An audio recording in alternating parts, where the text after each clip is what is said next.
Good morning friends. हमारे YouTube channel nano notes में आप सबका स्वागत है। हमने कल देखा था शेरशाह सूरी के बारे में। आज हम पढ़ेंगे मुग़ल सम्राट अकबर के बारे में। ठीक है, तो अकबर के बारे में पढ़ते हैं, जिनका शासनकाल 1556 से 1506 ईस्वी तक माना जाता है। ठीक है, इनके बारे में एक बार मैप में देखते हैं कि क्या है, कहाँ तक इनका साम्राज्य था। ठीक है, तो स्टार्ट करते हैं। ये देखिए मैप में जितना येलो वाला पोर्शन है ना, अफ़गानिस्तान का क्षेत्र लेके कांधार, अफ़गानिस्तान, पाकिस्तान, इधर गुजरात है, राजस्थान है, इधर सूरत है, दमन दीव है, फिर हल्का सा मध्य प्रदेश का, उड़ीसा का, ठीक है, बांग्लादेश का हल्का सा पोर्शन लेते हुए बिहार, नेपाल और पूरा जम्मू कश्मीर से होते हुए पूरा ये क्षेत्र था जितना येलो है, ये पूरा अकबर के अंतर्गत, अकबर का साम्राज्य यहाँ तक विस्तृत था। ठीक है, उसके बाद ये जो ऑरेंज कलर का है, ये शाहजहाँ और औरंगजेब के शासनकाल में था। ये जो पोर्शन है यहाँ पे शाहजहाँ और औरंगजेब का साम्राज्य था। आगे देखते हैं। ठीक,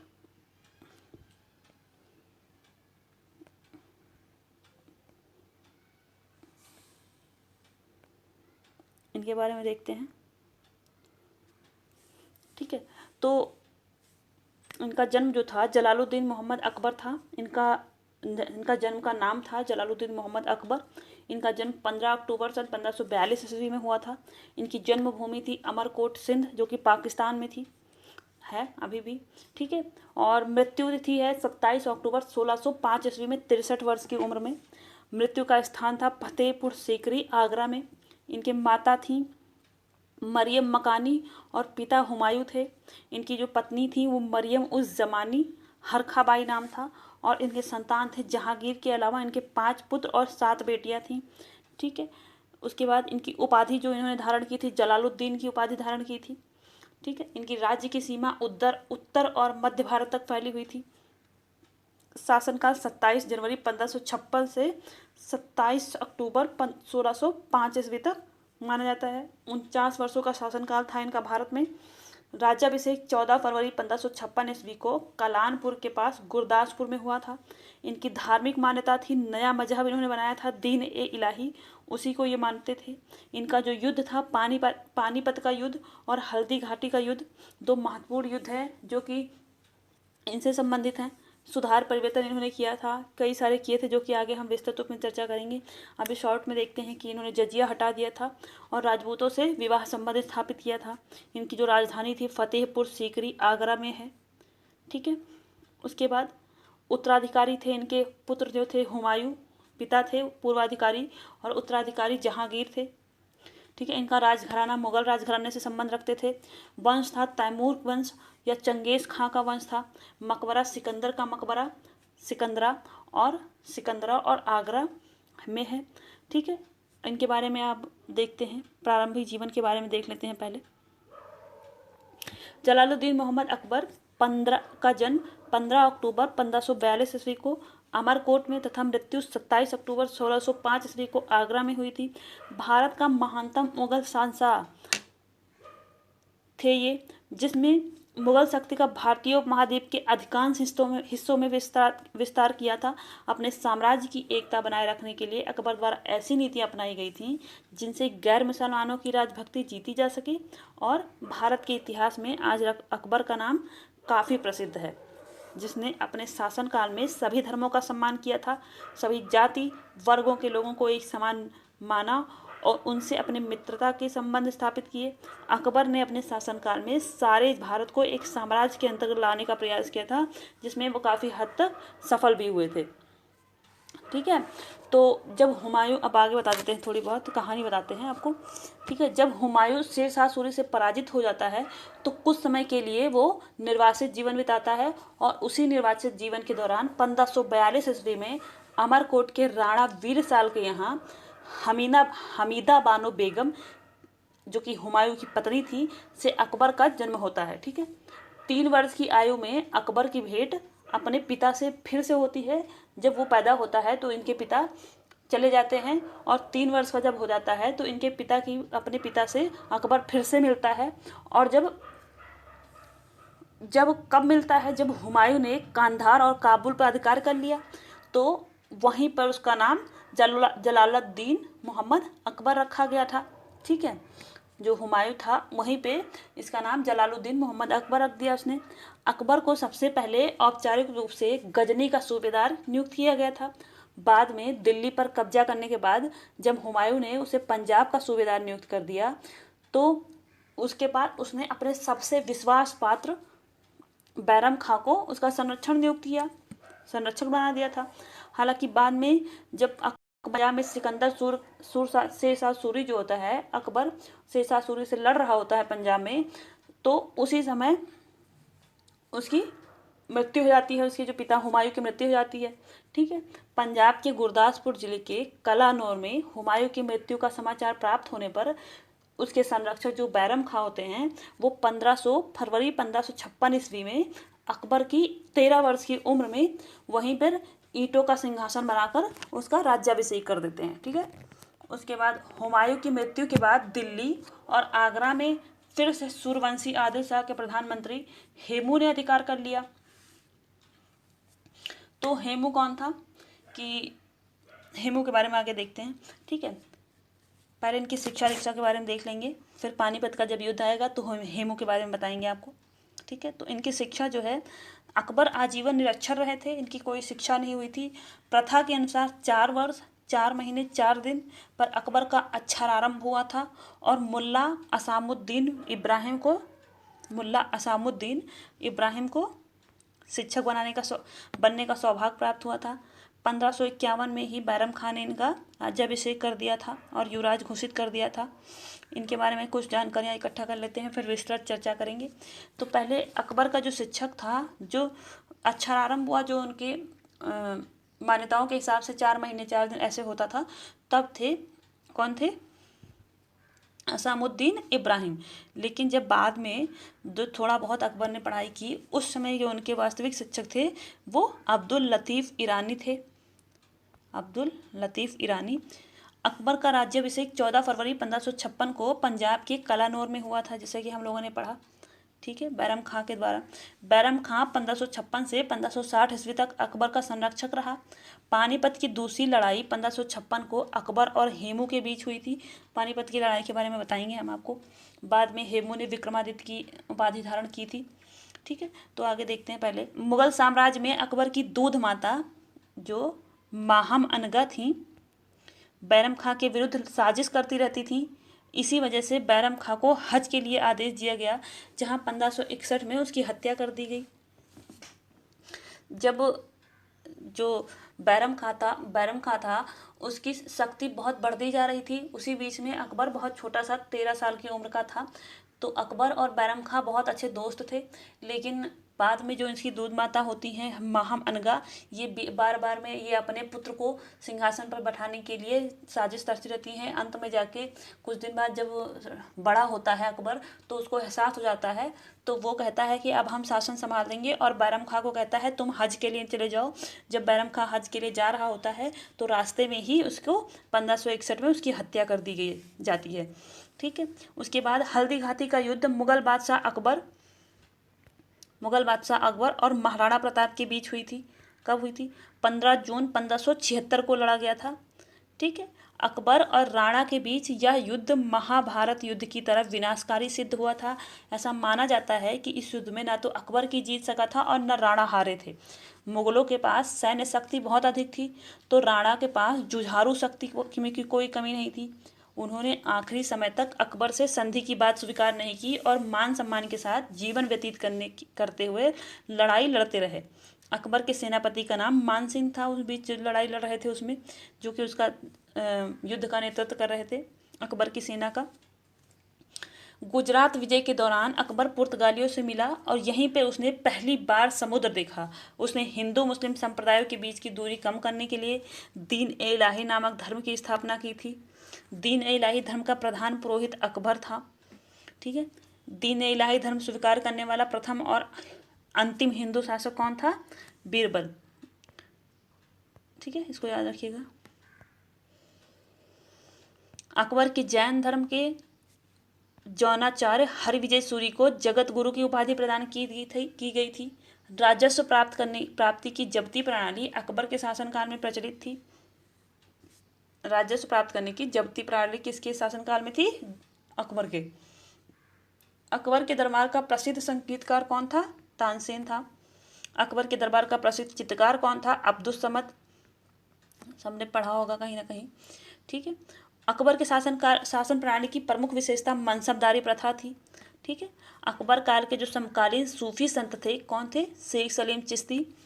अकबर को सिकंदराबाद के पास दफनाया गया था। ठीक है, अबुल फजल अकबर के दरबार के राजकवि थे। अकबर के दरबार में कौन था राजकवि? अबुल फजल। अकबर के दरबार में 9 रत्नों के नाम इस प्रकार थे, जो कि हमने आगे बताया भी है, उसको पढ़ेंगे। अबुल फजल ने अकबरनामा एवं आयन अकबरी जैसे प्रसिद्ध पुस्तक की रचना की थी। अबुल फजल ने आयन अकबर और अकबरनामा की रचना की थी। संगीत सम्राट तानसेन की गणना भारत के महान गायकों, मुगल संगीत के संगीतकारों और बेहतरीन संगीतज्ञों में की जाती है। तानसेन का नाम अकबर के प्रमुख संगीतज्ञों की सूची में सर्वोपरि था। तानसेन दरबारी कलाकारों का मुखिया और सम्राट के 9 रत्नों में से एक था। यूसुफ जाइयों के विद्रोह को दबाने के दौरान बीरबल की हत्या हो गई थी। ये हम आपको एक ओवरऑल व्यू दे रहे हैं, आगे अभी डिटेल में देखेंगे। ठीक है, 1602 में सलीम के निर्देश पर दक्षिण से आगरा की ओर जा रहे अबुल फजल को रास्ते में वीर सिंह बुंदेला सरदार ने हत्या करवा दी। मुगलों की राजकीय भाषा क्या थी? फारसी थी। अकबर के काल को हिंदी साहित्य का स्वर्ण काल कहा जाता है। ठीक है, अकबर ने बीरबल को कवि प्रिय और नरहरि को महापात्र की उपाधि दी थी। नरहरि को महापात्र और बीरबल को कवि प्रिय की उपाधि दी थी। अकबर ने बुलंद दरवाजे का निर्माण गुजरात विजय के उपलक्ष्य में करवाया था। बुलंद दरवाजे का निर्माण गुजरात विजय के उपलक्ष्य में करवाया था। अकबर ने सीरी कलम की उपाधि अब्दुल समद को और जड़ी कलम की उपाधि मोहम्मद हुसैन कश्मीरी को दिया था। सीरी कलम की उपाधि अब्दुल समद और जड़ी कलम की उपाधि मोहम्मद हुसैन कश्मीरी को दिया था। अकबर के कुछ महत्वपूर्ण कार्य थे, क्या थे? इसने दास प्रथा हटा दी थी। कब? 1662 में। अकबर को हरम दल से मुक्ति मिल गई थी। ठीक है, 1562 से। तीर्थ यात्रा कर समाप्त किया था 1563 से। जजिया कर समाप्त किया था 1564 से। ठीक, फतेहपुर सीकरी की स्थापना और राजधानी को आगरा से फतेहपुर ले जाना 1571 में। इबादत खाने की स्थापना 1575 में। इबादत खान में सभी धर्मों के लोगों के प्रवेश की अनुमति 1578 में। मजहर की घोषणा 1589 में 79 में। दीन इलाही की स्थापना 1582 में। आपको ये याद रखना है। ठीक है, दास प्रथा देख लीजिएगा। हरम दल से मुक्ति, तीर्थ यात्रा कर समाप्त, जजिया समाप्त कर दिया, और फतेहपुर सीकरी किसने स्थापित किया? ये ईयर नहीं याद रखिएगा तो भी कोई चलेगा, चल जाएगा। ठीक है, इलाही संवत की शुरुआत किसने की थी? 1583 में अकबर ने की थी, ये भी ध्यान रखिएगा। राजधानी लाहौर स्थानांतरित कर दिया था किसने? अकबर ने 1585 में। मैप में देखते हैं कि अकबर का शासनकाल कहाँ तक था। ऊपर हम देख चुके हैं, पर यहाँ एक बार देख लेते हैं। 1605 में अकबर की मृत्यु के समय उसका साम्राज्य कैसा था। ठीक है, तो ये देखिए यहाँ पे है स्वात, पश्तूनी इलाका, डेरा गाजी खान, सबके नाम जो नंबर पड़े हैं वो है सब में यहाँ पे लिखा हुआ है। उस हिसाब से देखिएगा। यहाँ जो था अकबर का साम्राज्य विस्तृत था। ठीक है, आगे देखते हैं। अकबर ने कई सारे क्षेत्रों को जीत लिया था। उसने दक्षिण भारत में खानदेश, दौलताबाद, अहमदनगर, असीरगढ़, इन सारे क्षेत्रों को जीत रखा था। उसके बाद उत्तर भारत में उसने मालवा, चुनार, गोंडवाना, आमेर, मेड़ता, मेवाड़, रणथंभौर, कालंजर, मारवाड़, जैसलमेर, बीकानेर, गुजरात, बिहार और बंगाल, काबुल, कश्मीर, सिंध, उड़ीसा और बलूचिस्तान, और भी इसमें 1-2 हैं जो कि नहीं लिखे हैं। ठीक है, तो लगभग लगभग पूरा भारत अकबर के कब्जे में था। ठीक है, आगे देखते हैं, कई सारे इसने सुधार किए। तो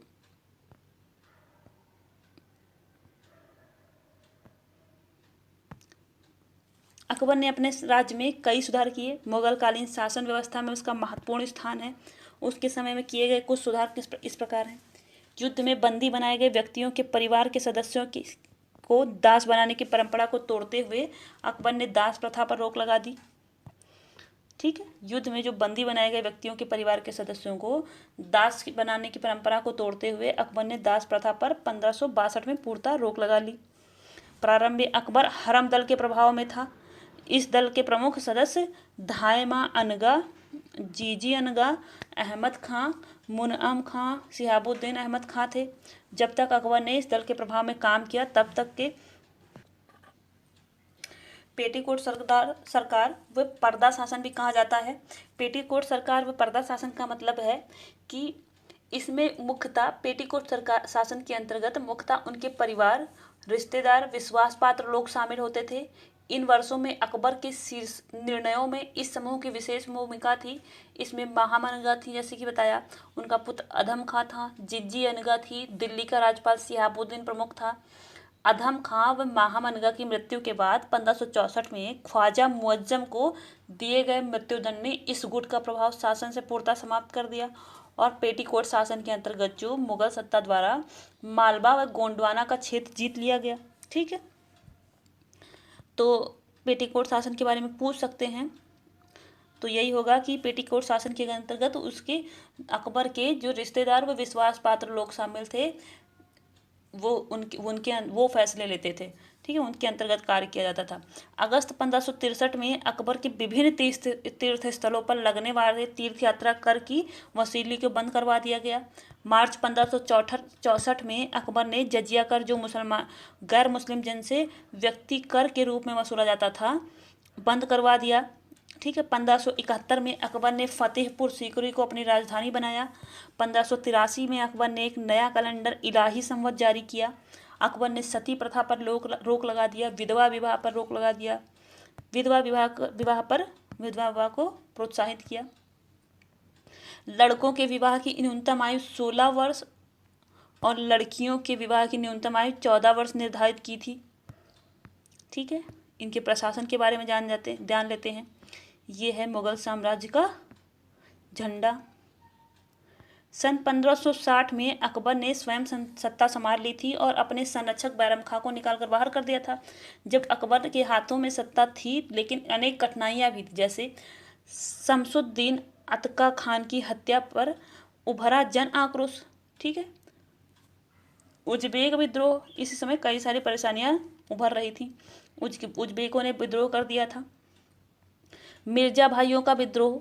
ठीक है, किंतु अकबर ने बड़ी कुशलता से इन समस्याओं का हल निकाला और अपनी कल्पनाशीलता से उसने अपने सामंतों की संख्या बढ़ा ली।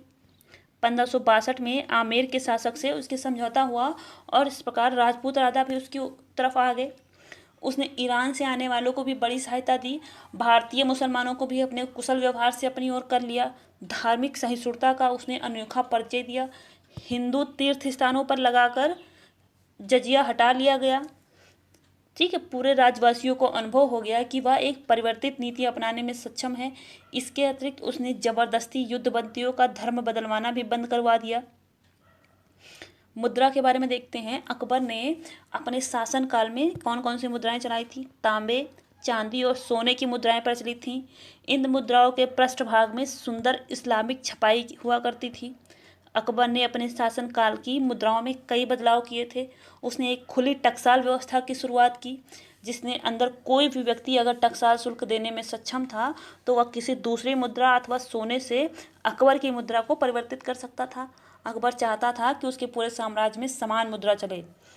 ठीक है, अब बताते हैं आपको पानीपत के युद्ध के बारे में। यहाँ पे हेडिंग डाल लीजिएगा, पानीपत का युद्ध, भूल गए डालना। ठीक है, पानीपत का युद्ध। तो जब हुमायूं की मृत्यु हो जाती है उसके बाद दिल्ली और आगरा पर मोहम्मद आदिल शाह के प्रधानमंत्री हेमू का अधिकार हो जाता है। ठीक है, हेमू 22 लड़ाइयाँ लड़ चुका था, उसमें से इसने एक भी हार का मुंह नहीं देखा था।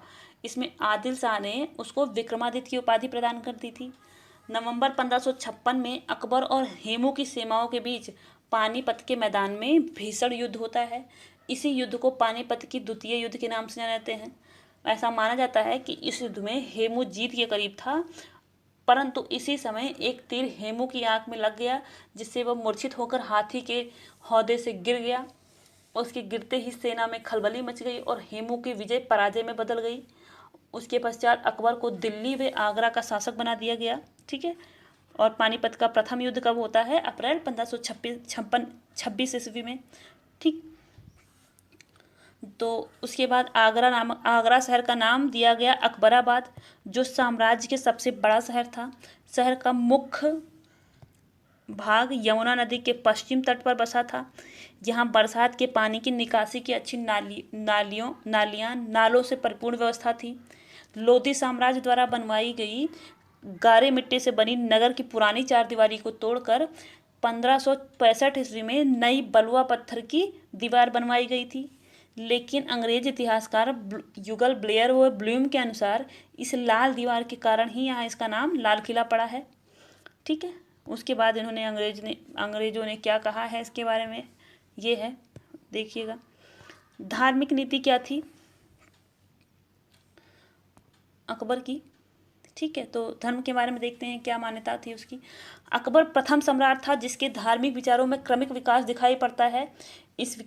उसके इस विकास को 3 कालों में विभाजित किया गया है। प्रथम काल 1556 से 75 तक।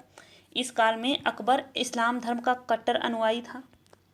ठीक है, पहले वो इस्लाम धर्म का कट्टर अनुयायी था, बाद में फिर वो जाके वो सबके सारे धर्मों को लेकर सहिष्णुता की नीति अपनाता है।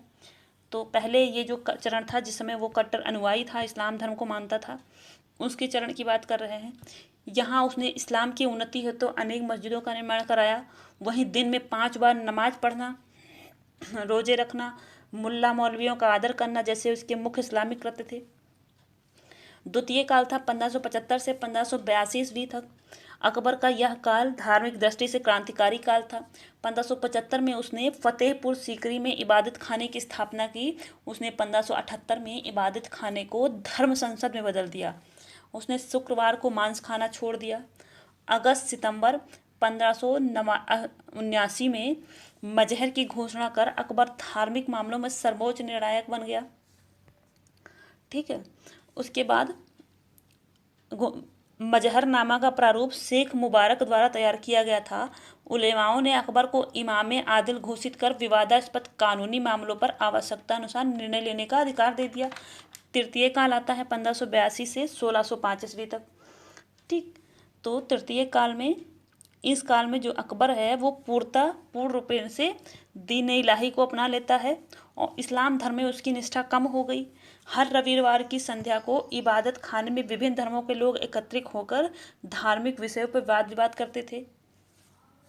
इबादत खाने के प्रारंभिक दिनों में शेख पीर उलेमा ही यहाँ धार्मिक वार्ता हेतु उपस्थित होते थे, परंतु कालांतर में अन्य धर्मों के लोग जैसे ईसाई हैं, जरथुस्त्रवादी हैं, हिंदू हैं, जैन हैं, बौद्ध हैं, फारसी, सूफी आदि को भी इबादत खाने में आने की इजाज़त हो गई और चर्चा करने की।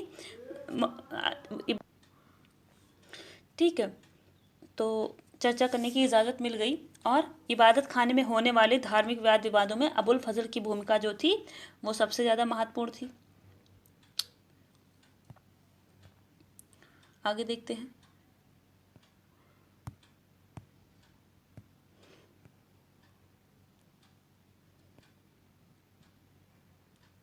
उसकी जजिया की समाप्ति हमने पढ़ लिया। उसकी सुलह कल की नीति क्या थी देखते हैं, क्या था सुलह ए कुल। ठीक है, तो दीन इलाही नाम से अकबर ने 1582 में एक नया धर्म बनाया था जिसमें सभी धर्मों के मूल तत्वों को डाला गया था। इसमें प्रमुखतः हिंदू और इस्लाम धर्म थे। इसके अलावा फारसी, जैन फारसी, जैन, ईसाई धर्म के मूल विचारों को भी सम्मिलित किया गया था। हालांकि इस धर्म के प्रचार के लिए उसने कुछ अधिक उद्योग नहीं किए थे, लेकिन अपने विश्वस्त लोगों को ही उसमें सम्मिलित किया था। कहा जाता है कि अकबर के अलावा केवल राजा बीरबल ही मृत्यु तक के अनुयायी थे। दबेस्तान एवं मजहब के अनुसार अकबर के पश्चात केवल 19 लोगों ने ही इस धर्म को जो है अपनाया था। कालांतर में अकबर ने एक नए पंचांग की रचना की थी, जिसमें उसने एक ईश्वरीय संपत को आरंभ किया था, जो उसके ही राज्याभिषेक के दिन से प्रारंभ होता था। उसने तत्कालीन सिक्कों के पीछे अल्लाह हो अकबर लिखवाया था। ठीक है, तो अकबर का शाब्दिक अर्थ है महान, और अल्लाह हो अकबर शब्द के दो अर्थ हो सकते थे। अल्लाह महान है या अकबर ही अल्लाह है। दीन इलाही सही मायनों में धर्म ना होकर एक आचार संहिता के समान था। इसमें भोग, घमंड, निंदा करना या दोष लगाना वर्जित था। इन्हें पाप कहा जाता था। दया, विचारशीलता और संयम इसके आधार स्तंभ थे। ठीक है, दीन इलाही के बारे में बताया गया है।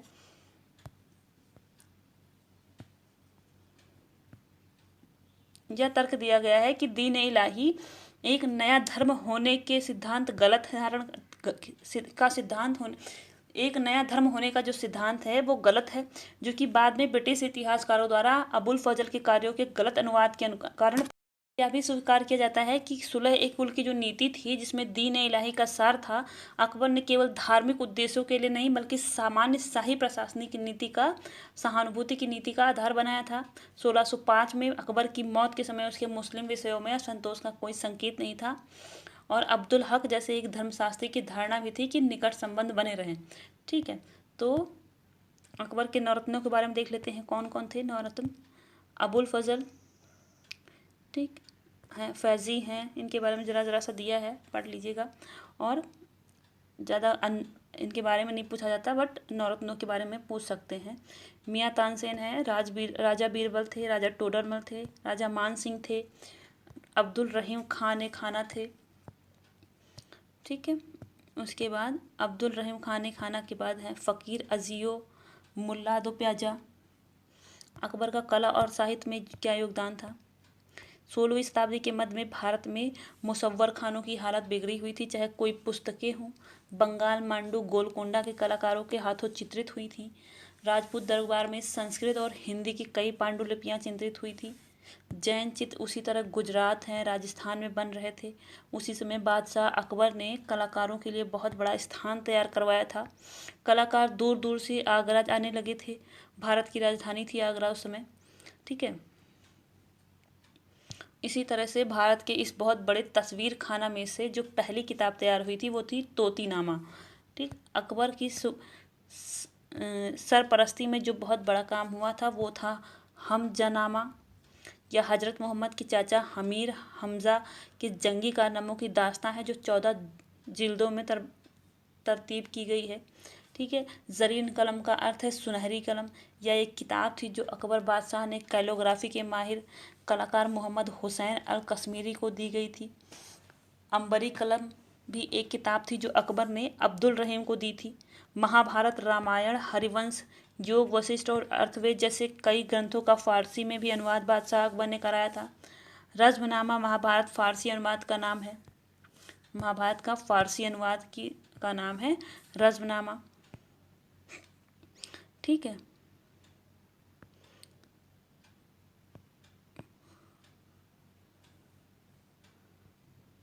अबुल फजल का वर्गीकरण किया गया है, इसमें देख लीजिएगा एक बार। ठीक है, भू राजस्व व्यवस्था के बारे में देखते हैं। मुगल साम्राज्य के राजस्व को 2 वर्गों में बांटा जा सकता है, केंद्रीय अथवा शाही अथवा स्थानीय अथवा प्रांतीय। जो स्थानीय राजस्व स्पष्टता बिना किसी केंद्रीय सरकार के वित्त संबंधी अधिकारियों से पूछे ही वसूला तथा खर्च किया जाता था, या विभिन्न छोटे छोटे करों से प्राप्त किया जाता था, जो उत्पादन एवं उपभोग, व्यापार एवं धंधों, सामाजिक जीवन की विभिन्न घटनाओं तथा सबसे अधिक परिवहन पर लगाए जाते थे। स्थानीय जो राजस्व थे वो, और केंद्रीय राजस्व के जो प्रधान साधन थे वो कौन कौन से थे? भूमि राजस्व, चुंगी, टकसाल, उत्तराधिकार, लूट एवं हर्जाना, उपहार, एकाधिकार तथा प्रत्येक मनुष्य पर लगने वाला कर, जो कि पॉल टैक्स कहा जाता था। इसमें पुराने जमाने की तरह राज्य की आय का सबसे महत्वपूर्ण साधन था भू राजस्व। ठीक, मुगलों के समय भू राजस्व उत्पादन का हिस्सा होता था। यह भूमि पर कर नहीं वरन उत्पादन और उपज पर कर होता था। उत्पादन और उपज पर होता था, भूमि पर नहीं लगता था। आईने अकबरी के अनुसार भू राजस्व राजा द्वारा दिए जाने वाले संरक्षण और न्याय व्यवस्था के भू राजस्व के लिए, ठीक है, न्याय व्यवस्था में भू राजस्व के लिए फारसी शब्द माल और माल वाजिब का प्रयोग किया जाता था। खराज शब्द की नियमित रूप से चर्चा नहीं मिलती है। ठीक, और जब्ती पद्धति में 5 चरण होते थे। इसमें देख लेते हैं पहले। 1563 में एतमत खां के अधीन संपूर्ण साम्राज्य का 18 परगनों में विभाजन हुआ था और प्रत्येक परगनों में एक करोड़ी नामक अधिकारी होता था। ठीक, 1564 में मुजफ्फर खां के अधीन दूसरा प्रयोग किया गया। 1568 में सिहाबुद्दीन के अधीन तीसरा प्रयोग किया गया। इसमें नमक प्रणाली पर बल दिया गया। 1571 में मुजफ्फर खां उसके अधीन अधिकारी के रूप में टोडरमल की नियुक्ति की गई। इस प्रयोग में भूमि माप पर बल दिया गया। ठीक है, गुजरात विजय के पश्चात जब 1573 में टोडरमल ने गुजरात में भूमि माप की पद्धति अपनाई, अकबर इस पद्धति से संतुष्ट हुआ और 1582 में टोडरमल की नियुक्ति दीवान आला के रूप में कर दी उसने। ठीक, तो कई प्रयोगों के बाद टोडरमल के द्वारा जब्ती या आईन दहसाला पद्धति को अपनाया गया, जो कि क्या थी, जो आईन दहसाला या जब्ती पद्धति थी उसमें 5 चरण थे। भूमि की माप की इकाई के रूप में पहले शेर शाह के द्वारा अपनाए गए गज ए सिकंदरी के बदले इलाही एक गज का प्रयोग किया गया। इलाही गज 33 इंच और 41 अंगुल का होता था। जब्ती व्यवस्था के क्या लाभ थे? भूमि की माप को कहीं भी जांचा जा सकता था। निर्धारित दस्तूरों के कारण पदाधिकारियों की मनमानी नहीं चल सकती थी। स्थायी दस्तूरों के निर्धारण के बाद भू राजस्व की अनिश्चितता और उतार चढ़ाव में कमी आई। इसकी सीमाएं क्या थीं? भूमि की उर्वरता समान न होने पर उसे लागू नहीं किया जा सकता था। उत्पादकता की अनिश्चितता का दंड केवल किसानों को भुगतान करना पड़ता था और किसानों के लिए हानिकारक था। ठीक है, यह एक महंगी प्रणाली थी क्योंकि इसमें माप करने वाले दल को पारिश्रमिक के रूप में प्रति बीघा 1 दाम की दर से जरीमाना देना पड़ता था। माप करते समय कर्मचारियों के द्वारा गड़बड़ी एवं धोखाधड़ी की समस्या भी बनी रहती थी। ठीक है, दूसरा क्या था?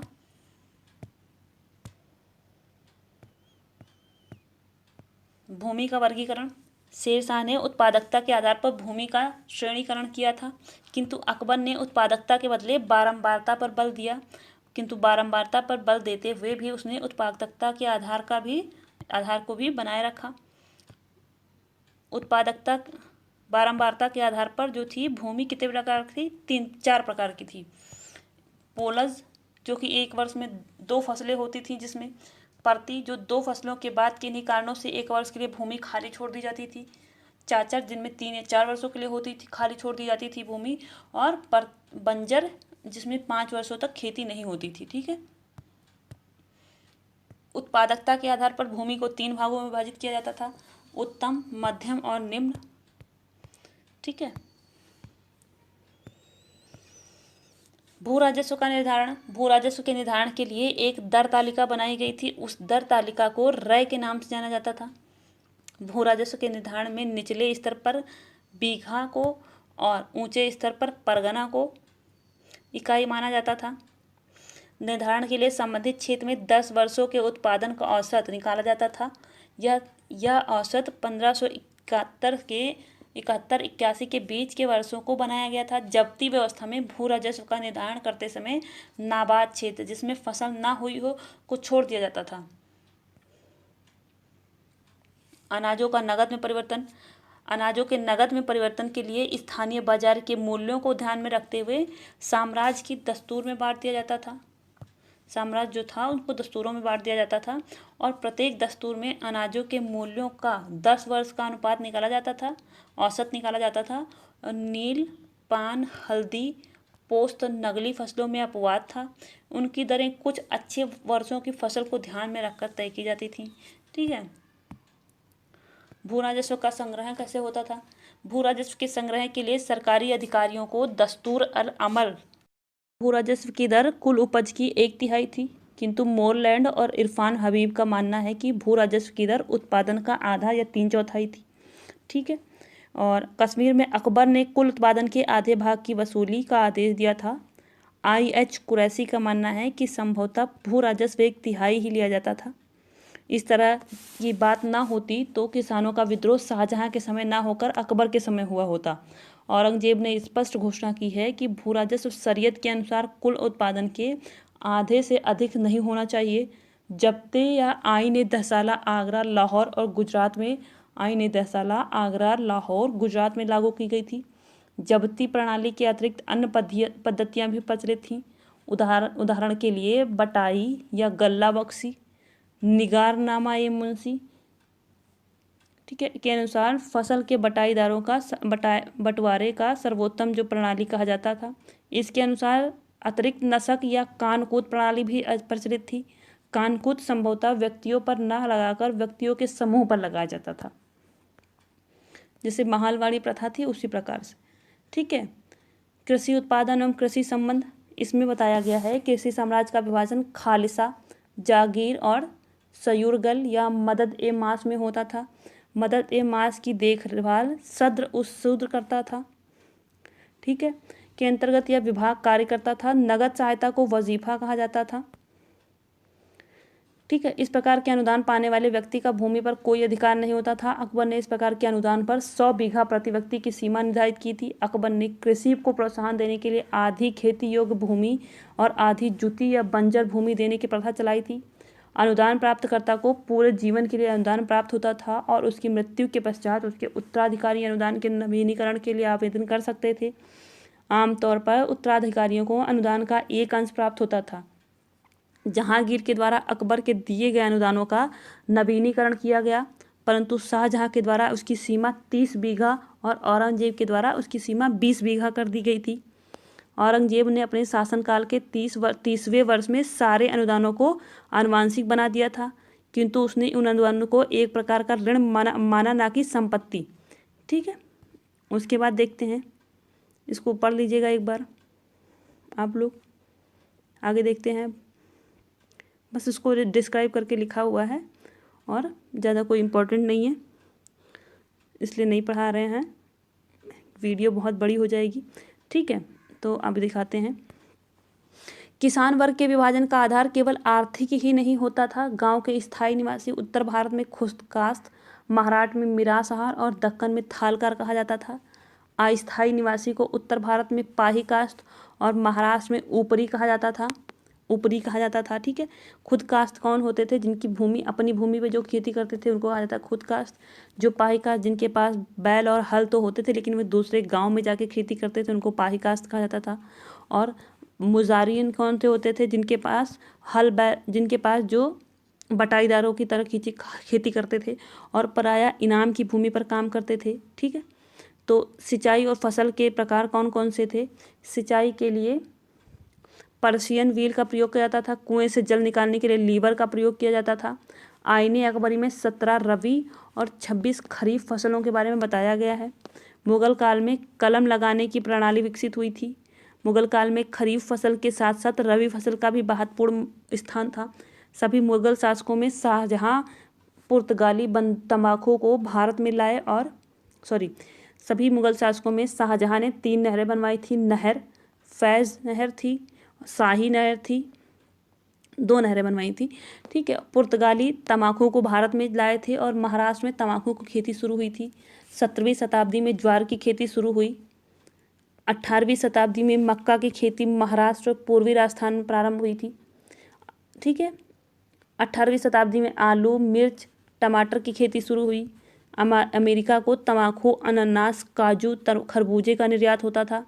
लैटिन अमेरिका को मक्का का निर्यात होता था। ठीक है। ये सब हम आपको इसलिए बता रहे हैं, आप लोग सोच रहे होंगे क्यों बता रहे हैं, तो इसलिए बता रहे हैं, अगर आप लोग ये जानेंगे तो आप लोग भारत में अंग्रेजों के आक्रमण के उद्देश्य के बारे में जानेंगे कि आप अंग्रेजों ने भारत के इसी राज्य में क्यों आक्रमण किया, मतलब आए, प्रवेश किया और वहाँ पे अपनी फैक्ट्रियाँ क्यों स्थापित करी, उनके पीछे क्या रीज़न था। क्योंकि वहाँ पे चीप लेबर था, वहाँ पे कच्चा माल था, वहाँ पे लॉ एस्क था, वहाँ पे सूती वस्त्र उद्योग विकसित थे। इस वजह से हम वहाँ पे बता रहे हैं आपको। वरना इसमें यहाँ पे कोई इम्पोर्टेंट नहीं है, लेकिन इसके आगे की जो अंग्रेज़ों की नीतियाँ थी उनके लिए ये इम्पोर्टेंट हो जाता है, इसलिए बता रहे हैं। ठीक है, तो देखते हैं कि नगदी फसल को जिस ए कामिल और जिन्स ए आला कहा जाता था। नगदी फसलों में सबसे अधिक खेती गन्ने की होती थी, फिर कपास, नील, अफीम, तंबाकू की खेती होती थी। पुर्तगालियों द्वारा अनानास, पपीता, काजू अमेरिका से लाए गए थे। काबुल से चेरी लाई गई थी और कलम लगाकर कश्मीर में इसकी खेती शुरू हुई थी। 1550 में कलम लगाने की पद्धति विकसित हुई थी और बयाना और सरखेज में नील की मांग सबसे अधिक थी। आगरा के निकट बयाना में उपजाया जाने वाला नील उत्तम कोटि का माना जाता था और उसका मूल्य भी ज़्यादा होता था। बिहार एवं मालवा में अच्छे प्रकार के अफीम की खेती होती थी। ठीक है, खनिजों के बारे में देखते हैं। एक मिनट, बहुत डार्क हो गया। ठीक है, तो खनिजों के बारे में देखते हैं। शोरा जो था वो अहमदाबाद, बड़ौदा, दिल्ली और आगरा में 17वीं शताब्दी के उत्तरार्ध में पटना में बनता था। सोने की बात करते हैं। फिच महोदय ने बताया है कि बिहार की नदी की रेत से सोना निकलने की विधि के बारे में बताया है उन्होंने। तांबा जो है राजस्थान की खानों से निकलता था। अबुल फजल ने बताया है कि जो लोहा है वो बंगाल, इलाहाबाद, आगरा, बिहार, गुजरात, दिल्ली और कश्मीर में लोहा बनता था। कागज़ बनाने की जो परंपरा थी वो अहमदाबाद, दौलताबाद, सियालकोट, लाहौर और पटना में विकसित होती थी। तो अब यहीं पे हमारा आज अकबर के विषय में समाप्त होता है। अब हमारे मुग़ल साम्राज्य में 2 शासक और बचे हैं जो कि इम्पॉर्टेंट हैं, शाहजहाँ और औरंगज़ेब, जिनको हम अगले वीडियो में कवर करेंगे। और उसके बाद जो छोटे मोटे शासक बचते हैं जैसे फ़र्रुखसियर हैं, अकबर द्वितीय हैं। ठीक है, तो इनके बारे में हम देखेंगे, लेकिन बस ज़रा सा, क्योंकि ये बिल्कुल इम्पॉर्टेंट नहीं है। थोड़ा सा एक बार पता होना चाहिए ओवरव्यू के लिए बस। बाकी हमें अब हमारे मुग़ल साम्राज्य में 2 शासक बचे हैं जो कि इम्पोर्टेंट हैं, औरंगज़ेब और शाहजहाँ। तो यहीं पे वीडियो समाप्त करते हैं। वीडियो पसंद आई हो तो लाइक करिएगा, शेयर करिएगा, सब्सक्राइब करिएगा। बाकी थैंक यू सो मच।